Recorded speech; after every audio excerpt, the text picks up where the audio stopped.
Okay, good evening everyone.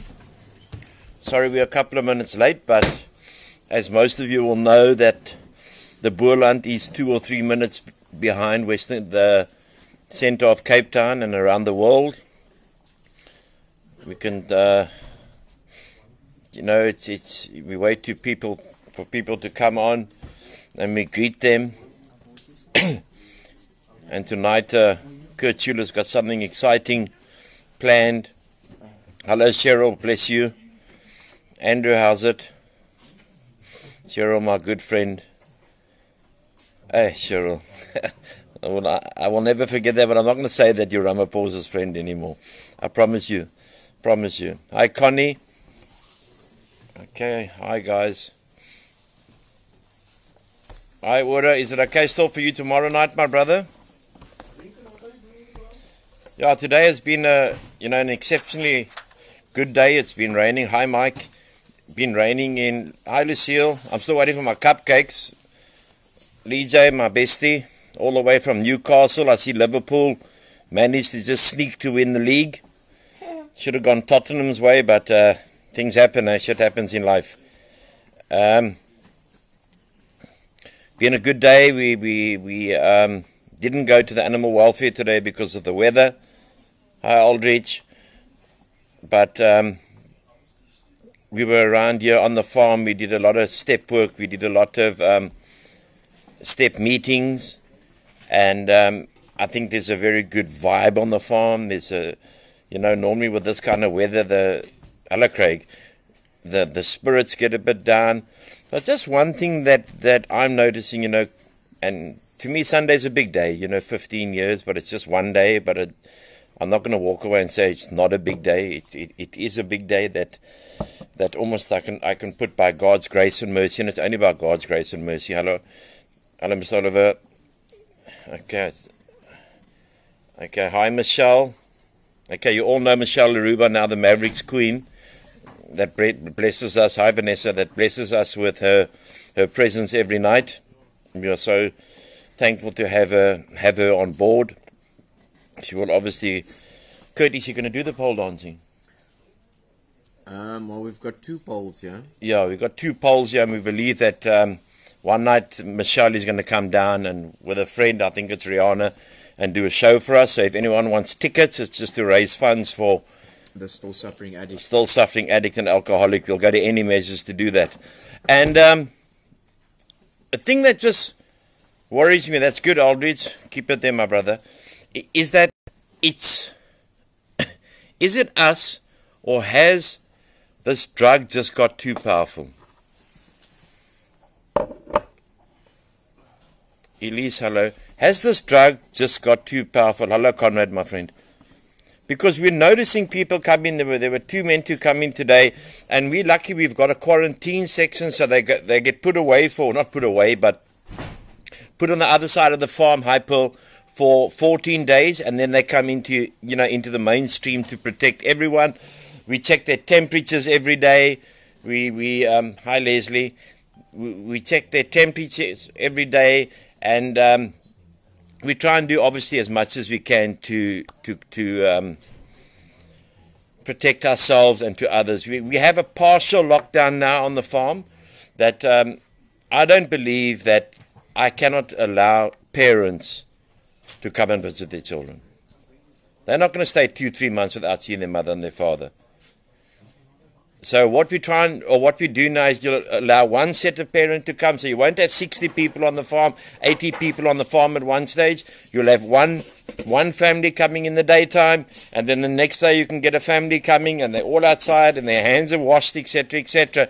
Because too many people are dying without their parents, and too many people are dying without their children by their bedside. And I know what it's like, obviously, to take my mom out of the old age home.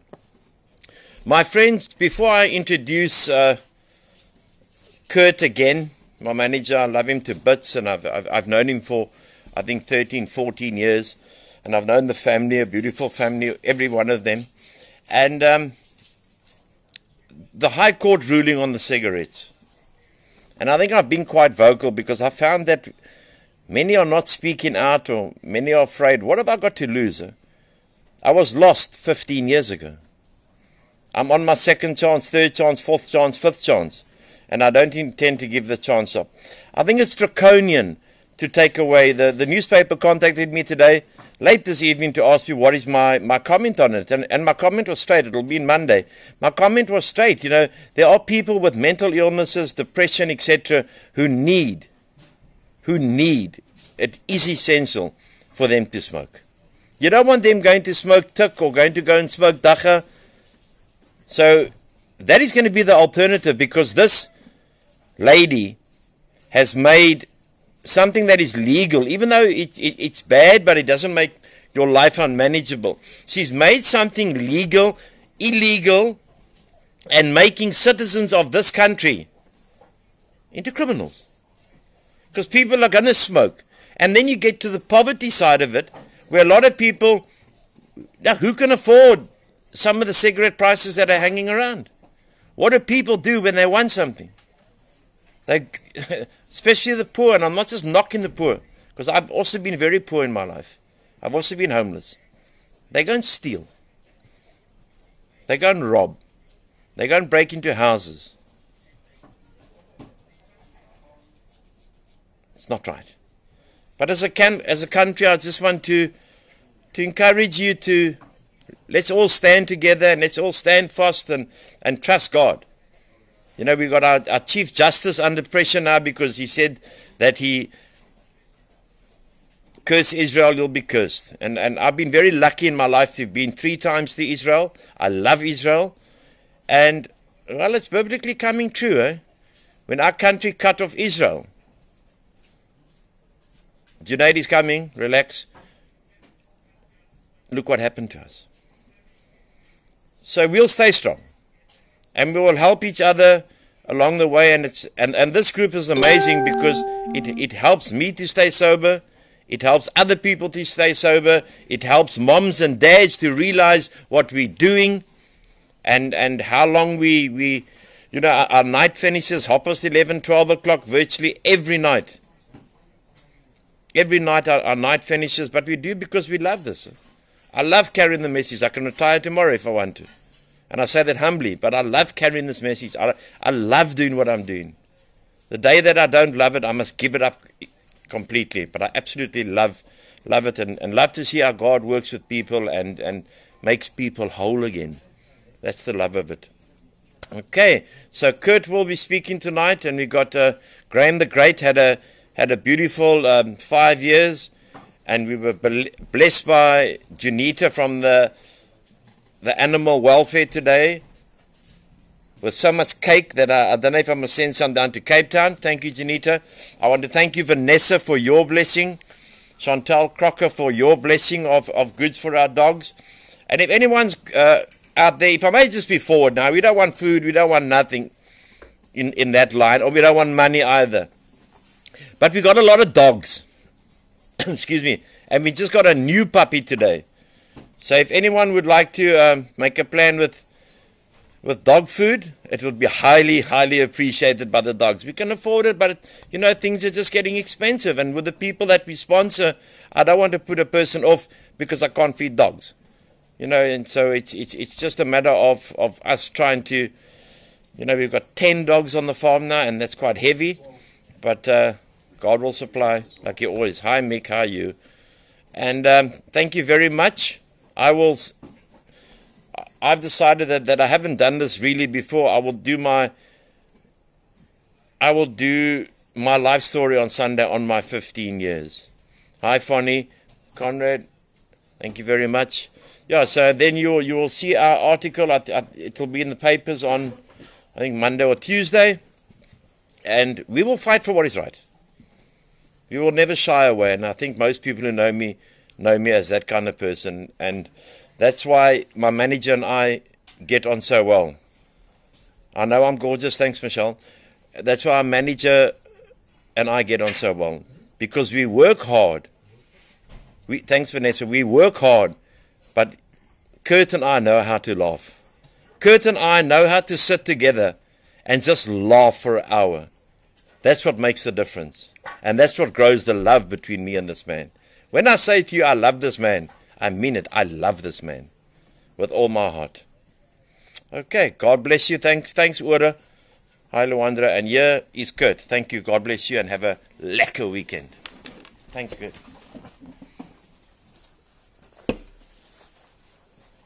Wow. Angus. Good evening, everybody. How's it going? It's going good with you, I'm sure. If it's not, I hope it gets better. But it's going good with me and a couple of extra people because I'm sober tonight. It's some say it's a miracle. Others say that because I'm sober, other people are also having a better Friday night. How's it, Dad? How's it, Andrew? Good evening, Dion Swat, Clutchy, Mom, Michelle, Vonnie,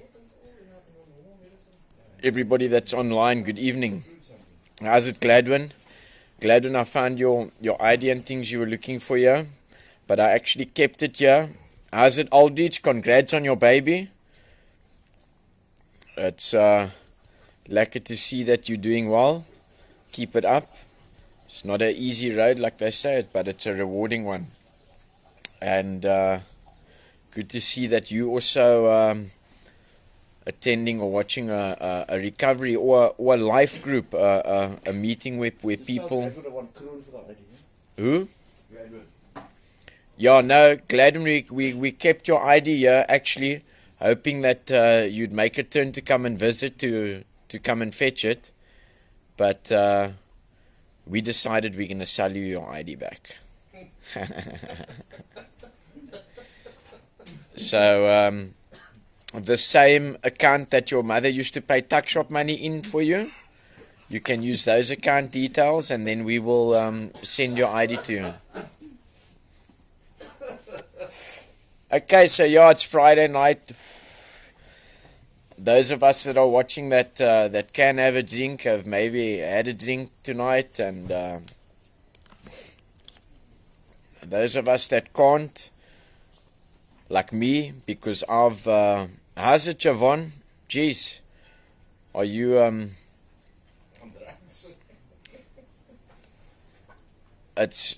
I'm actually quite shocked to see you here, but not shocked in a bad way, shocked in a good way, because it's Friday night, you know what I mean. But anyways, any which way, I lost my train of thought there now. But that's how people shock us. I know Javon, and he's also been through a lot of things, and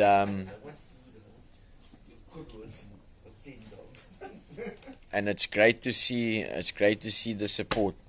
So yeah, this is more like a life sharing sort of group. This is a group for an hour in the evening.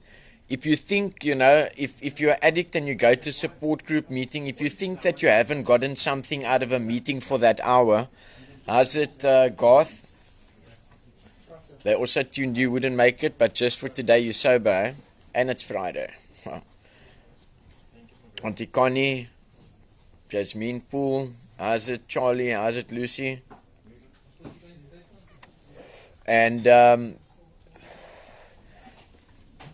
yeah, so a lot of the times we think that hey, this oak isn't talking sense, or I'm not talking about me now because I always talk sense. I can be full of nonsense though. But any which way, we sit in our life group meetings or recovery meetings or whatever the case might be. And what happens is we walk out there sometimes and we think like, hey, this has done nothing for me. I'm not going back to it. Or I'm not watching tomorrow night, or whatever the case, whatever the story you start in your mind. But we forget that hour that we were there kept us sober for one more hour, and that's the willingness that we need for addiction recovery. And I speak to the people whose lives haven't been affected in a way that it becomes unmanageable, because not only drugs make your life unmanageable, not only drugs make your life unmanageable, there's lots of other, it's more circumstances and things like that. Because we always tell the guys that when they come through the gate, that the drugs are done. Now we work on the emotional things, we work on the way we process things, and we work on the way we deal with our past, etc.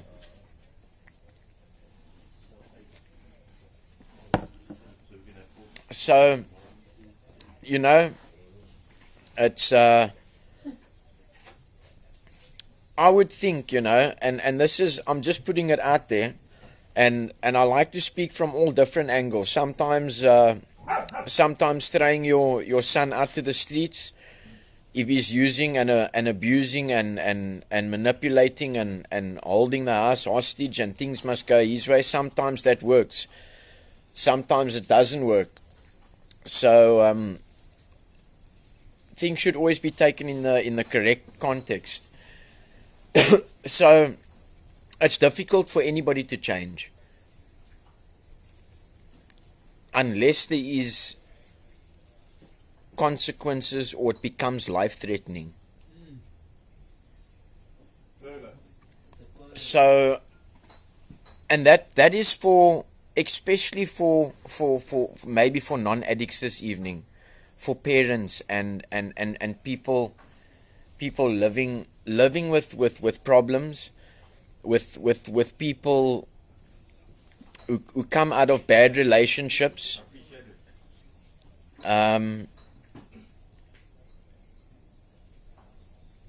Yeah, Garth, unlimited entries.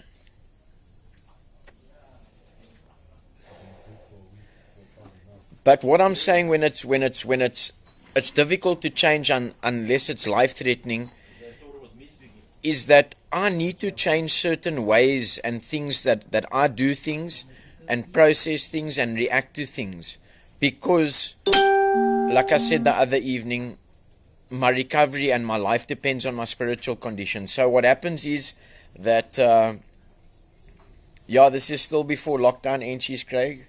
We don't do illegal activities anymore. Or less. But, however, we're smoking. Yeah, the smoking thing has turned some people into criminals, or they're trying to turn us into criminals. But some of us, like me, were criminals before the lockdown, before entries were illegal, you know what I mean? But it's fine. But being a criminal and doing those things maybe is one of the things that was life-threatening, that forced me to change my ways. So, you know, abusive relationships, some people grow up in a household, they get used to chaos and things like that. When things go smooth for too long, you're in a relationship where something has to be wrong.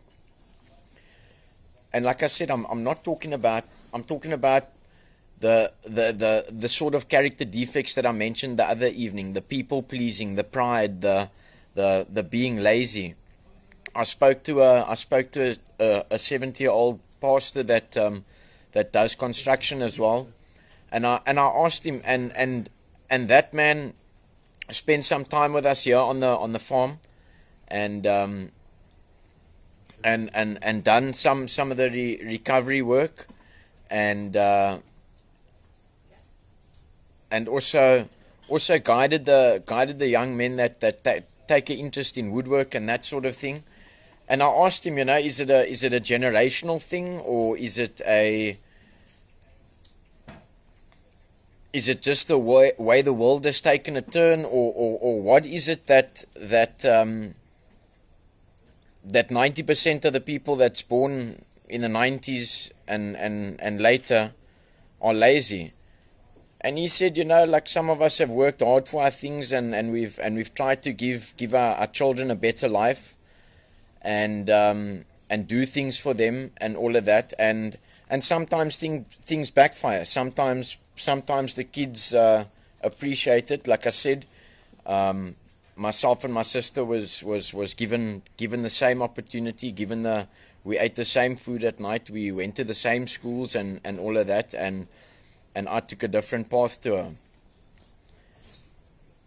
So depending on the person, it can work out both ways.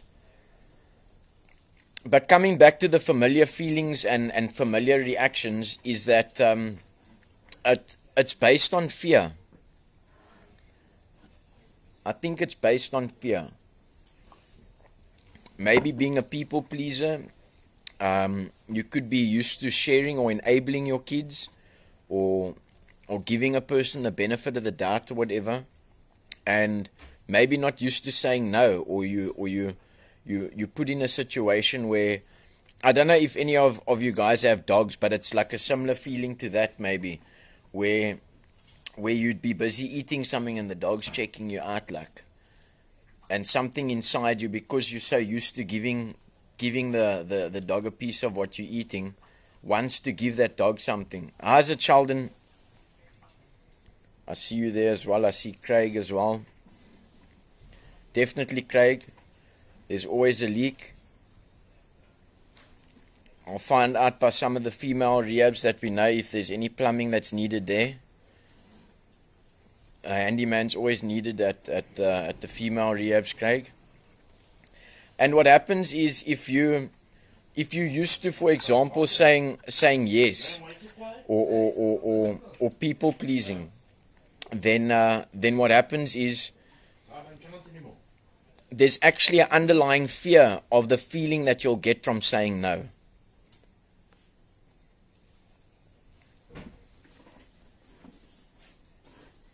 But unless that feeling or that doing is life-threatening, you're not going to change it. And that's why I say I'm speaking to the normal people as well. And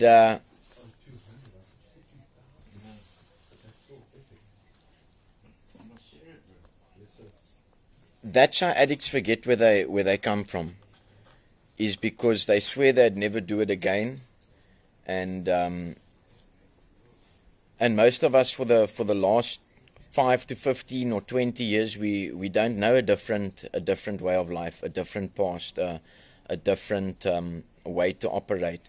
So when we come in through the gates, we've got this picture in our mind about how it's going to be 6 months later, but we're doing ourselves in, because if we allow and follow the process to change, then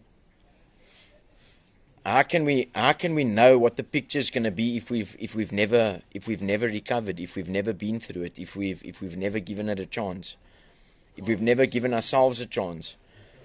And that's why I say that recovery is a lifestyle change, or it's a recovery of life's hurts, hang-ups, and emotions and habits. It's not recovery from the drugs.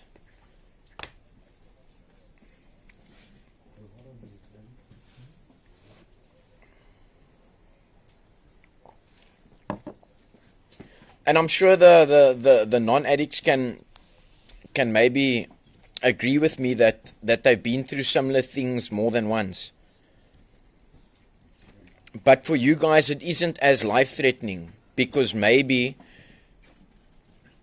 repeating the same things for you, or getting into the same situation, you can go on a holiday or a weekend away. Okay, you can't now because of the lockdown.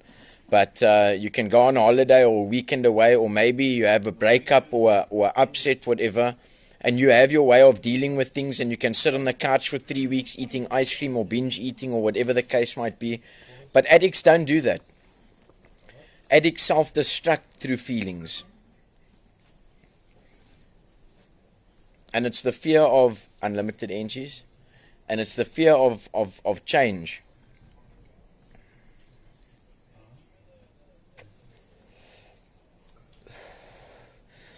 Iris, they just had a big story about increasing of drugs on channel 403. It was so sad. For sure, we've been posting videos and things about that the guys that we don't understand that dacha or marijuana is legal, but cigarettes are illegal at the moment. So for sure, Zoll is cheaper than cigarettes and more available at the moment.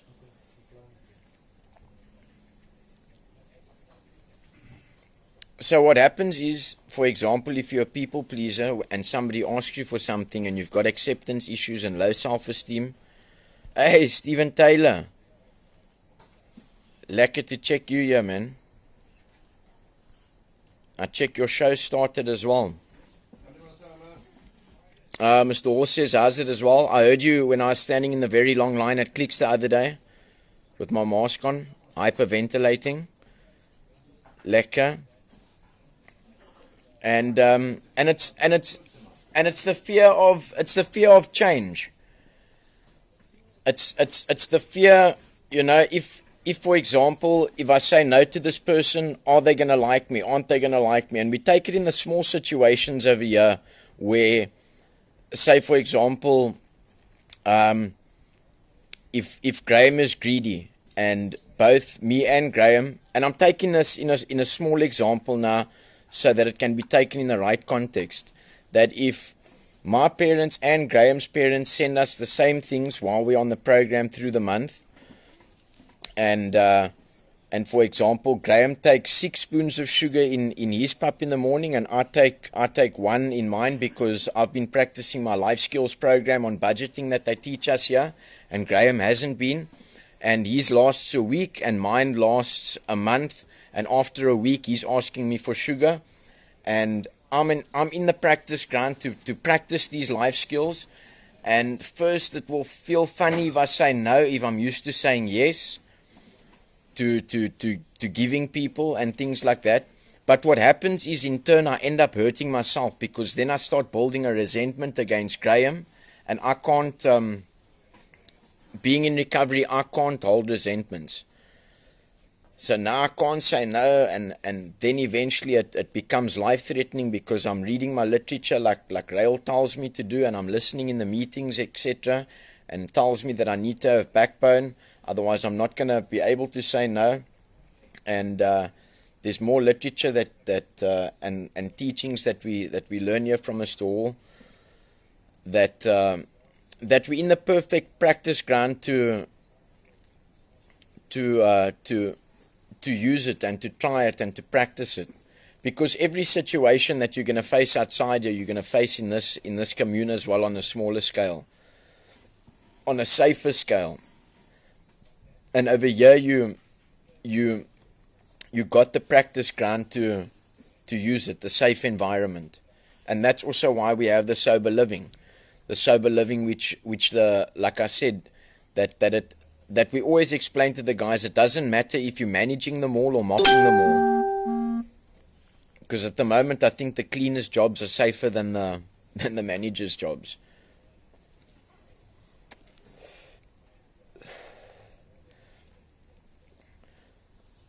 So eventually, Graham uses his sugar up in a week, and I've still got mine left, because I'm practicing my life skills budgeting that I learned here at RAEL. And I start checking, no man, but this oak isn't doing things right here, and I get cross with him and all of that, and eventually I overcome the fear of saying no, because I realize that I'm hurting myself, and that when I take my inventory, I realize that those are one of the things that I have to change. When I go rest at night, then I think throughout my day, okay, who wronged me, who have I wronged, or whatever, and I'm thinking, hey, I've been carrying this thing about Graham since this morning, that he used my sugar, or whatever the case might be. And when I've got none left for myself, then I realize, no, that I'm hurting myself because I'm a people pleaser. And I can't say no.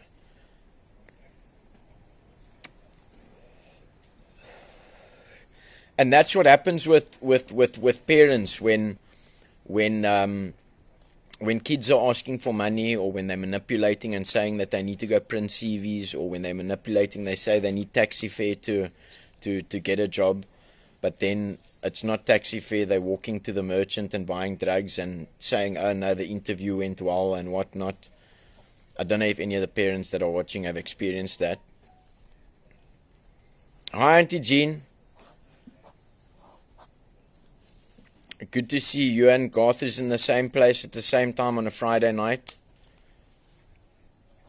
And those are the rewards for me. Seeing the families reunite, seeing people grow, seeing miracles happen.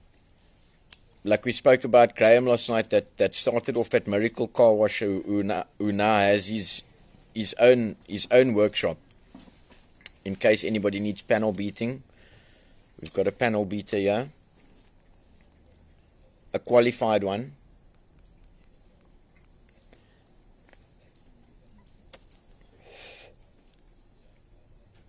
And especially on a Friday night, you know, we've had our evening meeting, and you look around and you sit here, and over the weeks you notice how the parents' voices in their calls change and things like that. You think of the calls that you were getting from those exact same parents before the son was in the center, and you think about the calls that you get a week later. Is he? I'm worried about him. Is he participating? Is he doing this? Is he doing that? Because they know him.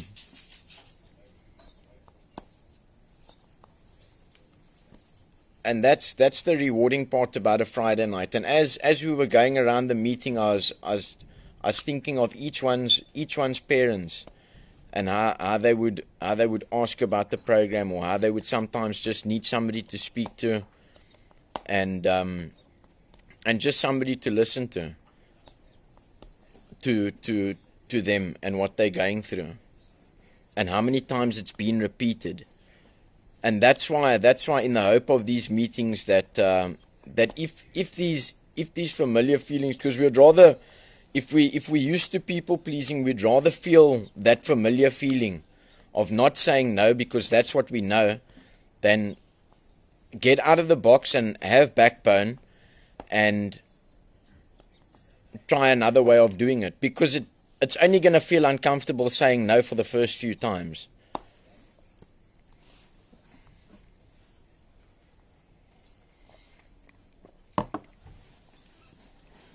And then we get used to it, like anything that we practice.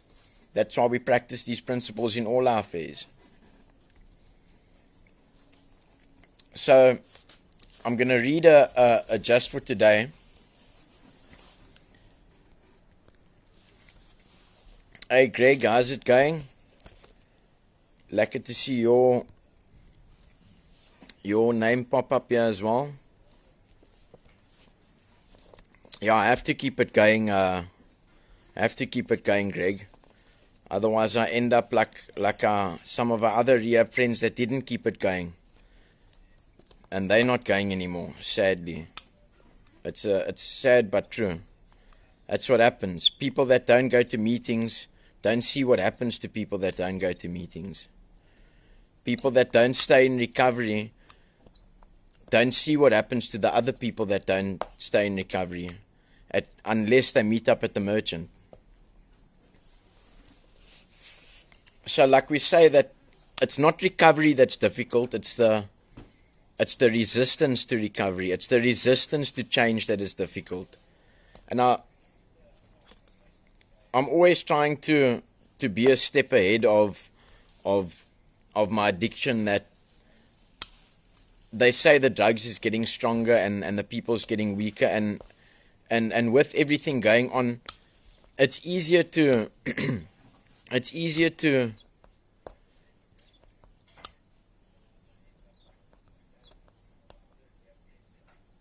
walk over the bridge or to go and get drugs than what it is to go to church and to go to recovery meetings and to change.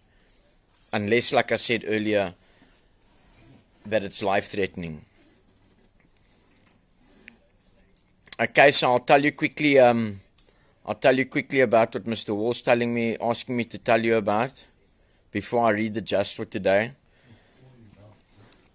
I've lived in most provinces in this country, and every time there was a problem, just very quickly I'll tell you, and every time I moved somewhere, it was fine, and I detoxed sometimes without detox meds, and I came right, and I done what I needed to do, and all of that. until I forgot where I came from, and until I forgot that I was in recovery, and until I stopped practicing and doing what I needed to do. And I obviously realized today that it's less of a lust or less of a mission. For our friends that aren't South African that don't know what lust means, it's less of a mission to do what I need to do for my recovery than to fall down every time. It's less of a mission to do my meetings, to practice my program, to try my best to change and to have willingness, than what it is to leave rehab, forget that I'm in recovery and that I have to live by a set of principles, and to fall down and come back to rehab and do it over again and eat, sleep, repeat. So okay, yeah, so I've lived in most provinces in the country. Some were short-lived, some were long-lived, some were sort of successful for a while. But the one that Mr. Hall's mentioning there is, okay, there's a couple of car stories. There's another one about when I just turned 14. We in the December holidays, we stole one of our friend's parents' car and wrote it off. We rode 3 6-foot walls out of the ground, and I don't know if you guys remember me telling you the other night that I was always doing community service or some kind of something in the 6-week holidays, but it gave me experience, it gave me good work experience, and all of that. So that 6-week holiday, before I landed up in hospital chasing animals around, we were rebuilding the guys' walls that we almost landed up in their lounge. But then there's another one. I was living in Joburg, and you know, I just finished parole. I was living on the streets in Cape Town, and I just finished parole. Or I was actually squatting in the yard that I had changed my address to while I was on parole, and waiting for that to finish. And then I moved to Joburg, got a nice job, and all of that. I moved to Joburg with a small backpack. My mom bought me a cheap cell phone, no smartphone or trip like that, just a SMS and phone. And I moved up to Joburg, and and I promised myself I'm not even gonna find out where to get drugs or anything like that.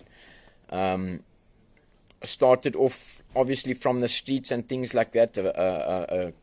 A good family member gave me a place to stay and things like that. I started working. I worked for a week in the organization's canteen, packing cool drinks and things like that. And then I spoke to the boss, spoke about what I've done before and all of that, and they gave me a very nice job. It's a classic example. How's it, Henning?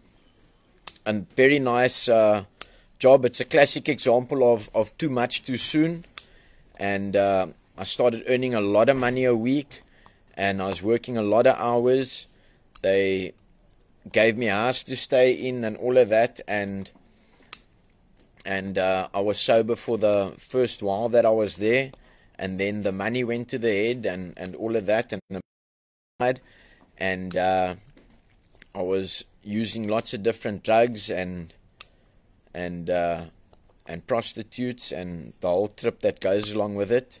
I hope there's no saints here that's never done anything wrong in their life watching. And I went into the town that night, and what I used to do over there is I lived quite a far away from the merchant, so I would go on the Monday night and I would buy, convincing myself that I would only need to go the Thursday again. But then I would end up going the Tuesday, because I would finish it Tuesday during the day at work, and Monday after work or after I'd been there and whatnot. And I was using a lot, and I was also earning a lot, which just made matters worse at the time.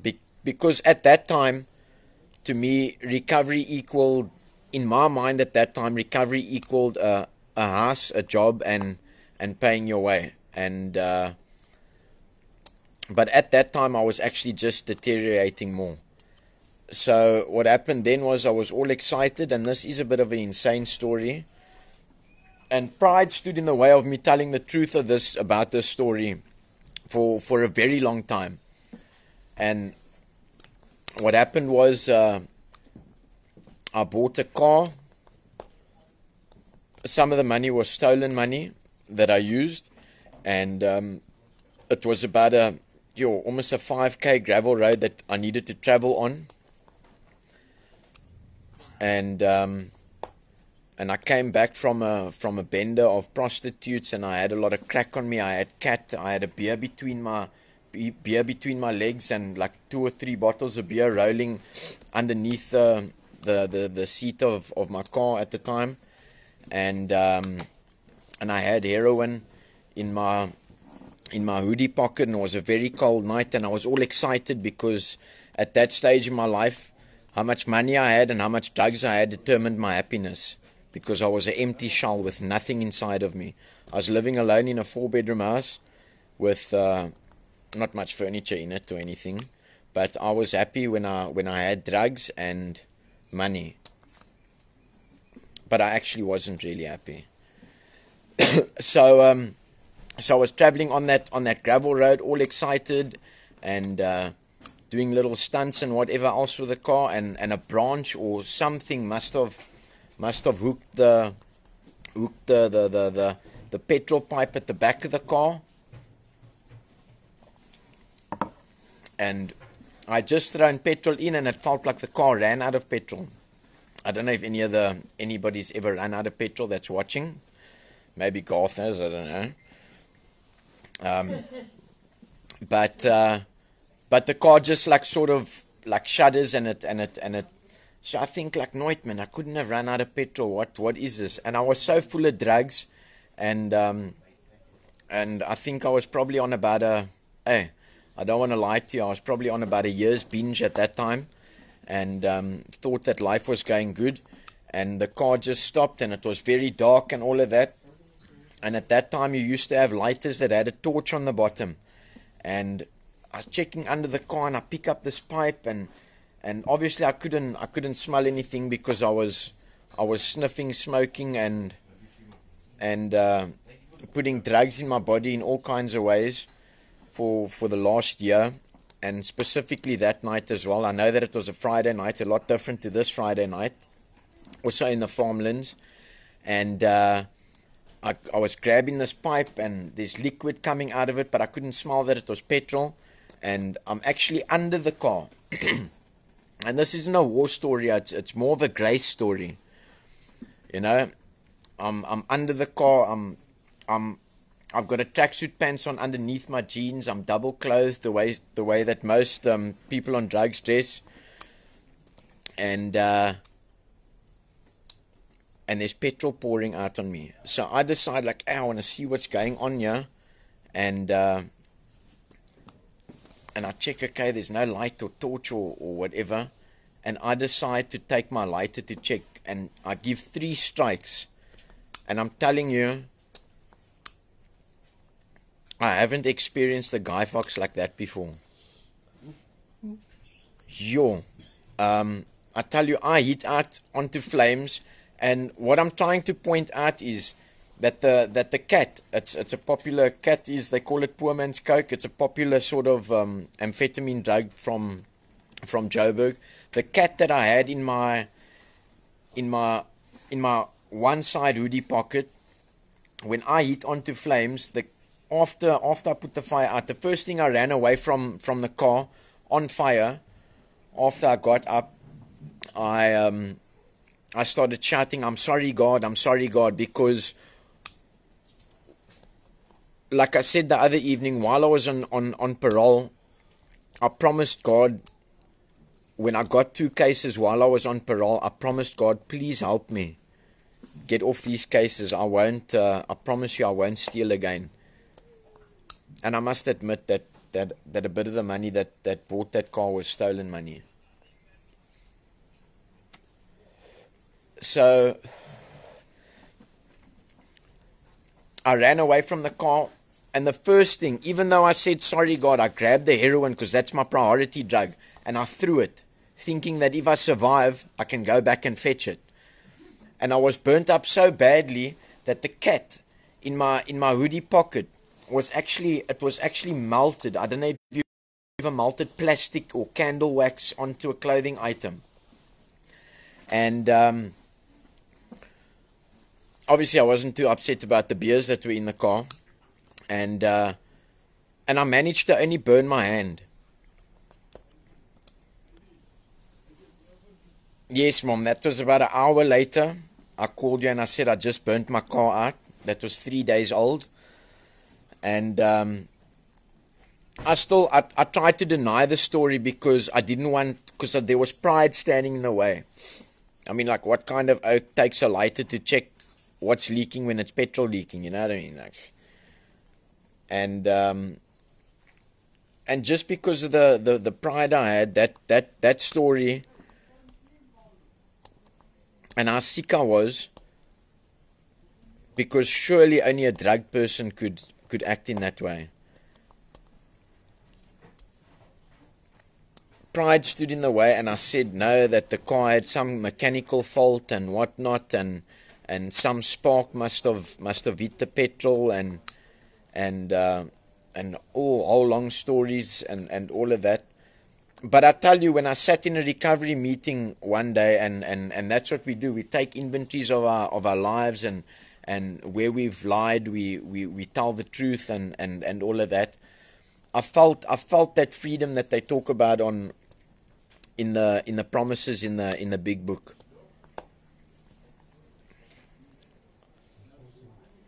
But those are all reflections of grace. And me sitting here by grace tonight, that I didn't burn out with that car.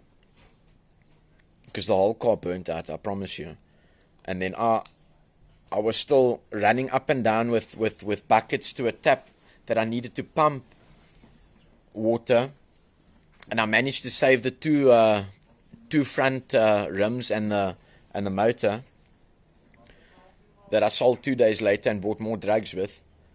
And even that life-threatening thing at that time didn't change my life at that time. It was a lesson.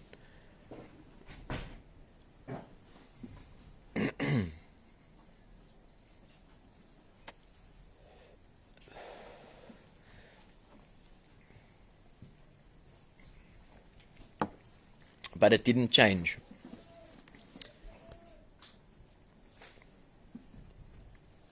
Of course, I remember the phone at Goodwood. So when I say that it's not recovery that's difficult, it's our resistance to recovery. And all recovery is change. And that's why we say that the recovery program isn't only for people that have used drugs, but people that have been involved in any hurts, hang-ups, and difficult habits that they stuck in. Because it's the lifestyle and behavior and the way you process things and react to things that causes hurt. And like the people-pleasing example, I'm actually a maker of my own hurt if I don't put boundaries up.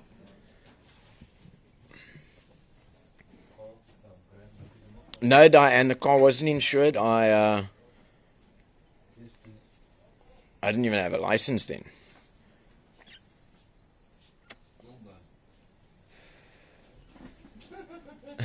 What did you say?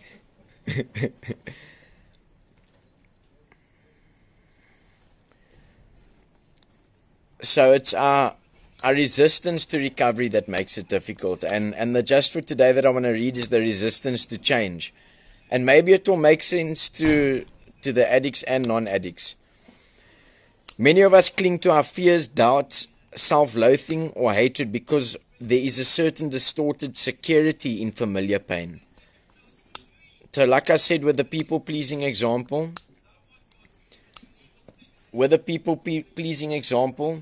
it's easier for me to say yes if I'm used to saying yes, because that familiar feeling, I know how I'm going to feel after I say yes.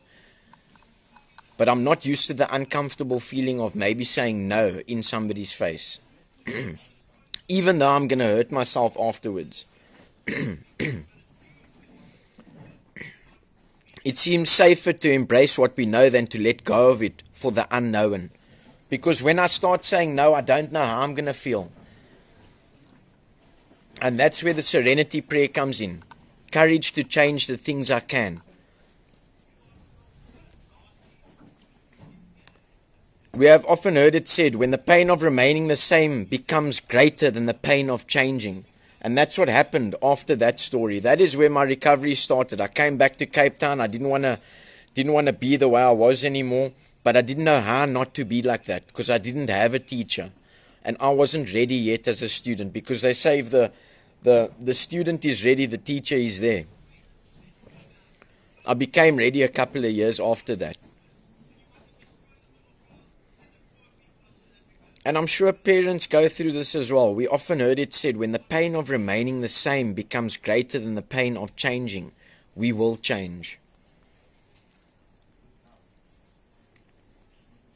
And that's the sad part that I always talk about, that an addict, in many cases, not all of them, has to go down to a certain level of pain and destruction before the willingness to change comes. Our fear can keep us from growing, afraid to end relationships, change careers, attend new meetings, begin new friendships, or attempt anything out of the ordinary.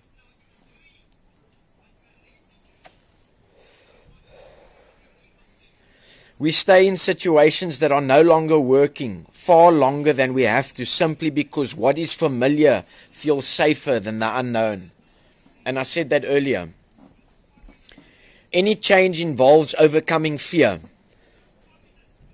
Again, the serenity prayer that's on our wall over there. God, grant me the serenity to accept the things I cannot change. Courage to change the things I can, and the wisdom to know the difference. Courage to change the things I can. That serenity prayer isn't only for addicted people. Any change involves overcoming fear.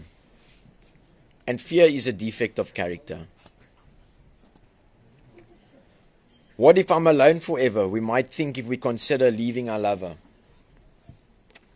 I know what happens with a lot of drinkers and druggers is that, the fear of who's going to be my friend, or what am I going to do this Friday? Well, everybody can see what I'm doing this Friday compared to that Friday when I was burning out the car and smoking drugs and drinking and prostituting, not myself, paying for prostitutes. Boys as well. No, I didn't do boys, Mr. Hall. What if I'm alone forever? We might think if we consider leaving a lover. What if I find out I'm incompetent? The one that risks nothing has nothing.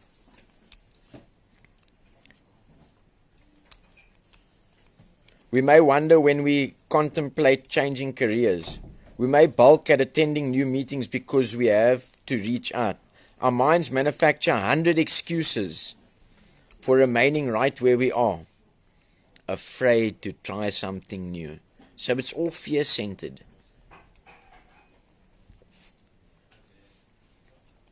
No, Garth, I don't know Connie. AD knows Connie.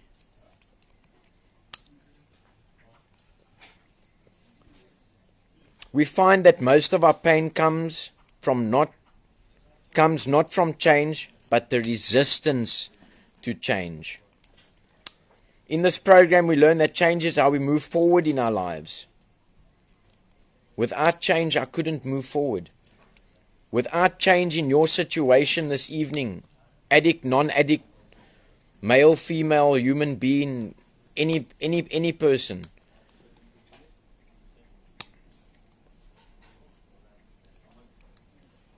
you can't move forward. The same cycle of insanity is going to repeat itself.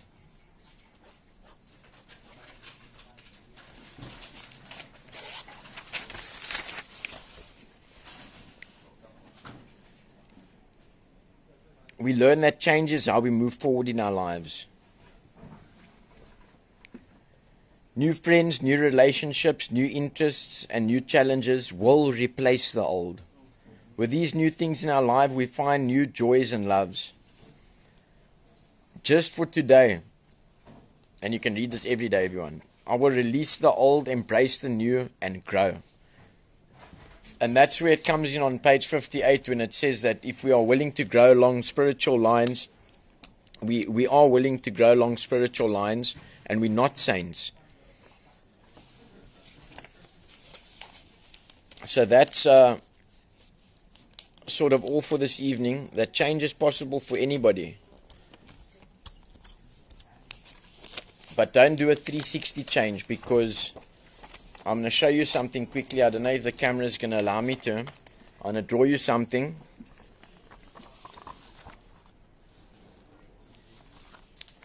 If a 360 is a round circle and you want to get... Okay, wait. I need to do it this way. And you want to get from here to there. That's a 180. So if you're doing a 360, you're going to be going back there.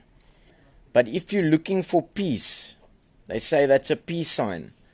You have to change from this way, and you have to change over there. Instead of going right round and doing a change and doing a 360 and turning around, you have to stay between there. You can't go too forward too quickly, and you can't go backwards. Otherwise, you're going to move closer to there and you're going to get the same thing. You have to stay within those all the time. And that's the spectrum of if you want to call it grace or boundaries that you have to set for yourself. And that's doing a 180. That's doing something different within the means on a Friday night. So change is possible for everybody and anybody. And we want to change the way we live so that we don't go through the same hurts and the same things that we've been through before. Because if nothing changes, nothing changes. And I'm happy that my pain that I was going through was more than my fear of changing.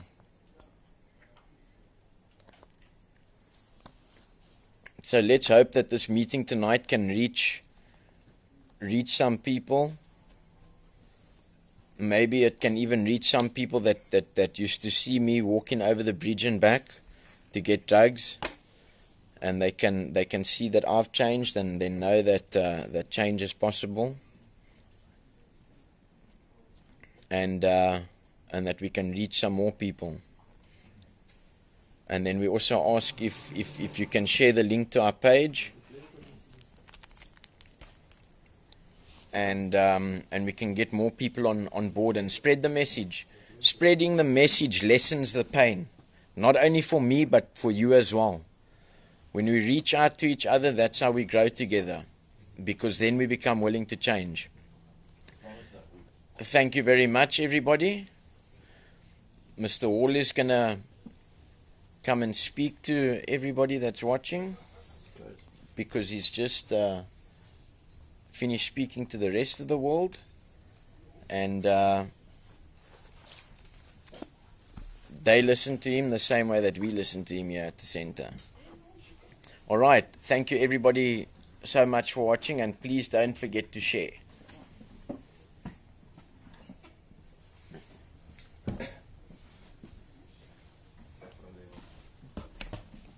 Oh, well, what can I say? But brilliant by Kurt again. Brilliant taking it on and wanting to be the difference. And in the addiction field, we have to show the world that we want to be the difference. It's no use just telling the world, hey, do this, and do this. But the difference we want to see in the world, it starts with us. And we have to get to that point where we realize that I can make a difference in one person's life. You know, I can be upset with someone. I can't carry a resentment. I can someone can, turn on you quickly and stab you in the back and say you're no good, and then one day you're the pigeon and the next day you're the statue, but that's irrelevant. What relevance is for us addicts and recovering addicts, alcoholics, no matter what our illness is that we're sober tonight. We are going to go to bed sober by God's grace. God's grace and mercy. Hi, Diane. God's grace and mercy, we are going to wake up tomorrow morning and continue the task of not being... I thought when I started... Thanks, Aldrich. I thought when I started RAEL that I could change the world. I realized I can't. I can change myself and those who come along my path who want to be changed. There's a big thing that we start, you come into recovery and we start getting fatter and we start looking better, because obviously we're going to look better than we did when we were drugging and drinking. That's a given. And then our parents come to visit and they say, oh my boy, wow, you look good, you look good, you look good. But that doesn't matter if you look good and you got a six-pack like Angus or Carl, because there's a lot of, amongst the guys, who's got the biggest six-pack and who's the best looking. And Garth had the biggest six-pack when he was here. Hi, Frank. God had the biggest six-pack when he was here, and then he left and he's doing so well. And that is what counts. It's not how we look on the outside. We want to be clean, neat, tidy, not like we were in the past. But that's not addiction recovery. That's not recovering from our alcohol or our drugs, etc., etc. We have to clean from the inside out. When Kurt spoke about that car story, it took a long time for him to tell me that car story. And when he told me that car story, I'll be honest with you, I pissed myself. I thought this was one of the classic stories of a long time. Of a long time. You're right, Lee J. You're very right. You can change the world for one person. I'm seeing at the moment how one addict in recovery, who I've known for 5 years, is busy changing my mom's life. Hi, Sanette, my good friend from Ladysmith. People, Sanette is probably, and I'm saying this with all sincerity, openness, kindness and honesty, the finest policewoman with Daphne Dell that I've ever met. Sanette is so dedicated to carrying her task as a policewoman, and she almost does it single-handedly in Ladysmith. I've had the pleasure of staying at her and her husband's house on a couple of occasions and speaking in Ladysmith on a couple of occasions. And the work that, I know I've taken myself completely off track, but that's all right. The work that Sanette does is something incredible. She fights these people and she fights these drug dealers, and she's a beautiful blonde lady and she fights them. And she ain't afraid. And that's the type of, and I've gone off track now, but that's the type of law enforcement that we want in this country. We want the law enforcement not to take shit, man. Let's not even go in the cigarettes. Forget the cigarettes. But the people who are supplying poison to our children. I got a call today from I get calls all day, and sometimes I'll be honest with you, is that it gets tiring to hear the same story, and the only thing, do we have answers, Angie? It gets tiring to hear the same story from 20 or 30 different people, and the only thing you have to change is the names. So I get a call here from a lady, she's 14 years old, sorry, from a mother who's got a son 14 years old, and he's just started his nonsense on weed and all that. And I said, where is this boy, ma'am? Is he at home with you? Does he go to school now with this COVID and all this kind of nonsense? Goes to one of the top schools in our area. When I tell her, ma'am, But we know what happens at the schools in this area. We know what happens at the schools in Cape Town. We know what happens in the schools in Durban, in Joburg, because people come here from all different areas. And we've been to school. And we, thank you, Kurt, for reminding me, and we go to schools and we go and tell them, this is what the drugs did to us. Don't do it. So we know. Every school's got a drug dealer. Whether you're going to Bishops or Bonteheuwel. But a lot of headmasters are hiding it for the reputation of the school. But it's to the detriment of the child. But they will hide it, and when it comes out, they'll expel the child. And where does that child then fit in? Where does the child fit in from being expelled from school? Where does he go to school next? What happens to that child? What happens to that young boy or young girl? They're lost in the system. They get lost in the system. So we mustn't, I said to the woman, and she felt almost kind of pleased when I said to her that this is not only your son who's using drugs at school. He's one of the many who are using drugs. Frank lighting up a Caesar, you going hardcore, brother? Let me just show you as well. That's for the plebs. Hi Cindy, we're rolling on Camel White here at the moment, Frank. We got a donation of a couple of boxes, but nothing serious. So we share and share alike. I'll keep you a box for when I come down to that area. So this pandemic of addiction, whether it's the eating, the drugging, the alcohol, or anything else, has to be treated. And I don't like that JFK, Diane, that's another level. In Worcester they used to be 10 rand a packet, and now they're at, sure, what are they, Graham, now? 110 rand a packet. 110 rand a packet. Nothing wrong with JFK, huh? It's actually going to be quite a popular brand when this stupid, let's not go there. Yeah, so this pandemic is spreading so wild. We got 30 odd people here. That is 2 or 3 streets in any suburb. Don't we try and make the difference, you see? There is the problem. The United Nations brought out their World Drug Report today, because this week is meant to be anti-drug awareness or drug awareness crap. You know, we do it for a week and then we put it away, and then we can go work for another year and then type a report right at the end and come and present this kind of piece of crap. And when the newspapers asked me that, I said, I can't, looking at that, where they're sitting from their ivory towers to what is happening on the ground, they haven't got a clue. It's like drinking, when I started drinking, I used to drink Castle Lager, and when I thought I was a rich man, I drank whiskey, and I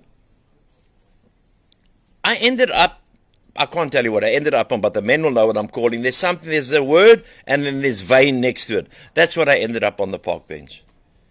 We didn't drink because of the taste of something. We drank because of the effect of it. So if it put us into another mind spin, and then when we crossed the invisible line, Lekker Aldridge, you on a JFK move there as well? When we crossed the invisible line, there was no coming back. There was no turning back. And that's why, when I'm working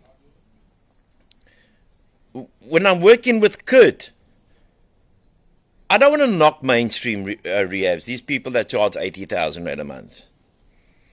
But when you speak into the guys coming into recovery, they must understand your language, and you must understand their language. These prissy pussies that are talking airy-fairy, that's not going to help. That's not going to help. Okay, Laura, you on Chicago at 65, you're rolling there, my girl. You're rolling.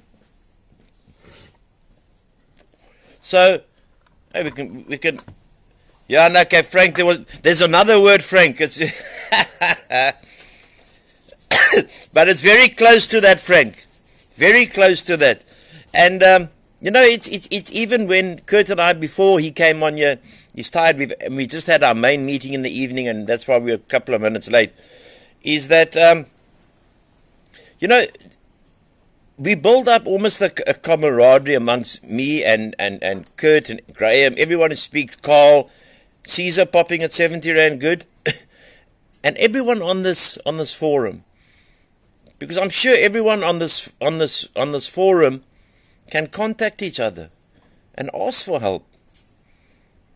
Look at mothers. I can name one mother here, Michelle. I always joke with her about Mavericks. She's never been to Mavericks, but one day I think she saw the aeroplane or something, and we explained what Mavericks is all about. Kurt explained it. I didn't explain it. I don't know what it's about. And and that mother is a mother you can contact who's had a long battle with her son. Vanessa Schuller is another one. Any mother here or father on this, on what do we call this page or group or whatever, our friends, on our friends. Vanessa Schuller, Kurt's mom, I'm sure she'd be more than willing to help any mom or any father of the boundaries that they put in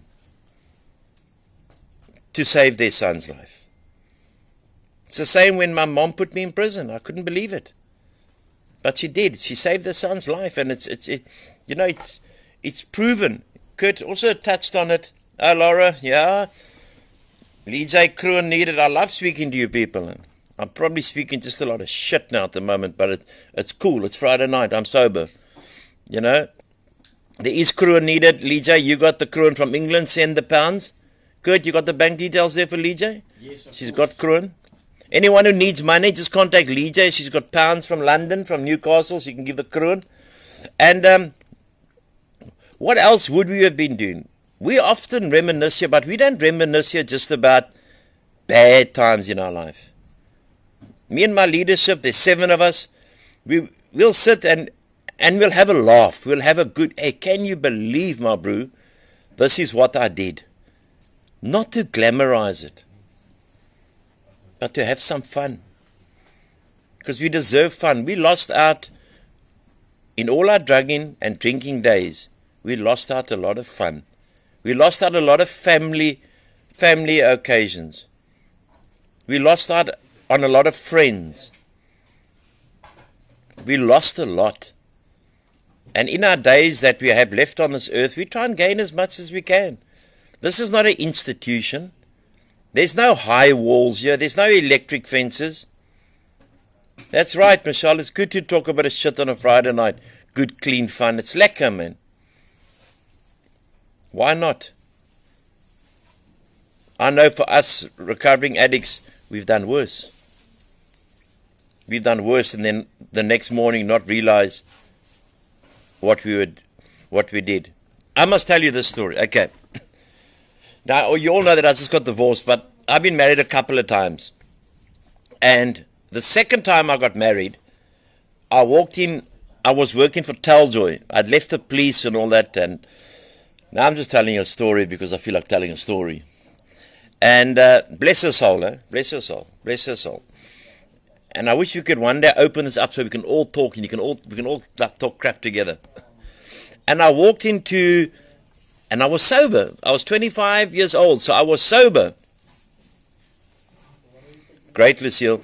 And I walked in to the City Lodge Hotel in Bloemfontein. And there in the corner, I saw this beautiful looking woman sitting on her own. So, you know, it's not very, how can I call it, decent to go get a plate of food at the City Lodge and go sit on your own. So I went up there and I said, you know, my dear, oh, hello, my name's so-and-so, and, no, Kurt. Hey, this Kurt is a dog. And, and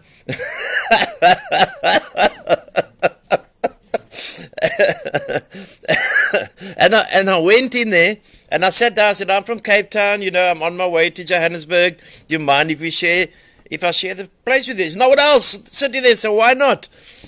So we had supper, and beautiful girl. She worked, she was the sales director of Lancome Beauty Products. So then she said, you know, I didn't want the night to end now after the meal, but I didn't want anything else. Hey, don't get me wrong here.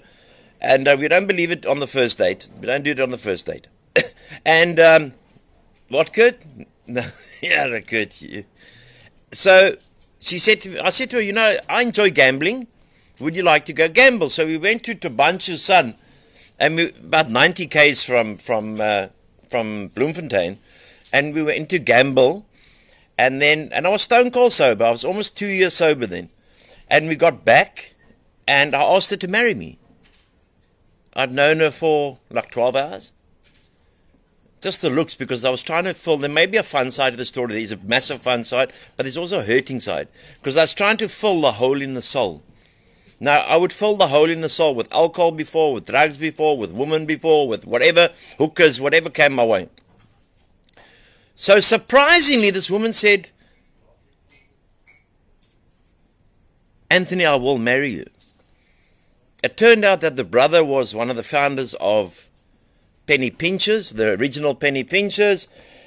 And I thought, okay, I'll go back to Cape Town. You go to Johannesburg. Let me just go to Johannesburg and do my work. I'll come back to Cape Town and I will marry you. Well, 11 days later in Verdi's, the old Verdi's, the Edgemead and Buddhist people will remember this. I had a beautiful wedding. I got married. And my dad, my toppy, said to me, he didn't come to the wedding. He refused to come to the wedding. I don't know why. I can't ask him now, but you know, he's gone. But he wouldn't come to the wedding. So my mom came because she was a bit in a skierig, you know, about all this kind of crap, because they met it like 2 days before we got married. And it was so insane that my dad asked me one question. He said to me, what is her full names, Anthony? So I said, well, it's so-and-so, so-and-so. He said, no, doesn't she have a middle name, Anthony? I said, no, Dad, I don't know if she's got a middle name. Like, who asked? You know what I mean? I'm getting married to the chick. Like, give me a break here. But anyway, 9 months later, not even a baby, but 9 months later, it was over. It was done. It was finished. And I often look back and then I think, you know, was I lonely? Did her good looks, would that be filling my soul? Would that be filling the hole in my soul? What was it? But we had a lekker wedding, you know what I mean? We had a nice wedding. There was booze for the other people. We had fun. We danced at Verdi's with the late Mike, and we had a lekker all. It was good fun. Nothing to regret. Will not live in that regret ever. Then my third marriage is also the hole in the soul. I was giving a speech on addiction recovery, sober. This is my time now, sober. This girl comes to me afterwards and she says, I wasn't gerook, Lisa. No, I wasn't gerook. This was sober.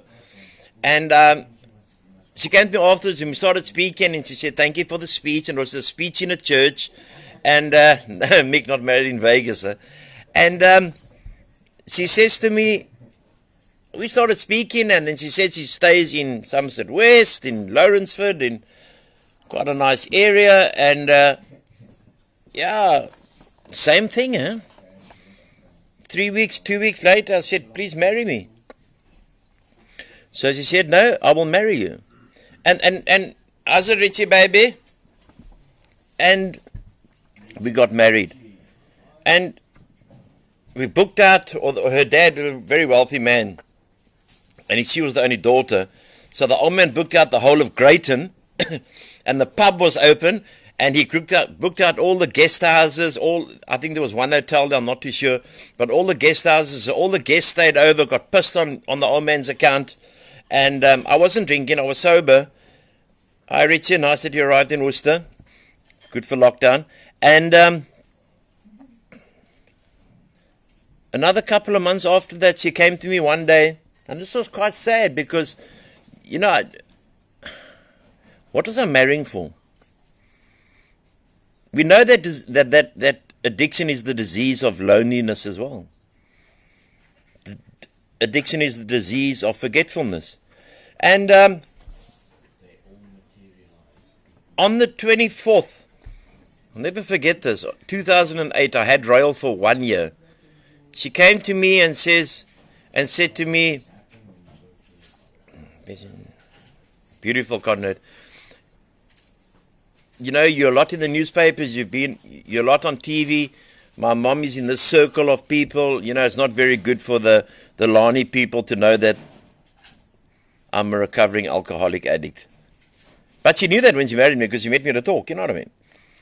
And the next morning I packed my stuff on the 25th of December 2008 and drove back to my mother in Edgemead, and never ever have I seen her again or gone back there, and I got divorced. It was pure insanity. It was trying to find the missing link. Trying to find by getting married would make me a better person, take loneliness away, or just enjoy getting married, if you know what I mean.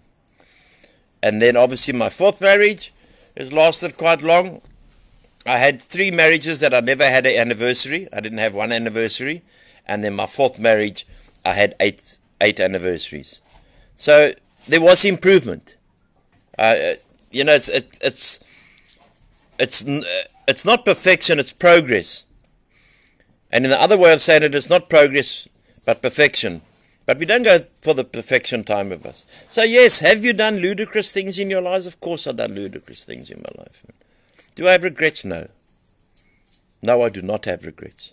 Because if I must live in the regret, it's just going to spiral out that I will go do something insane again. And not really enjoy life as it is now. There's a new life now. And that's what we try and tell the men that come into this farm.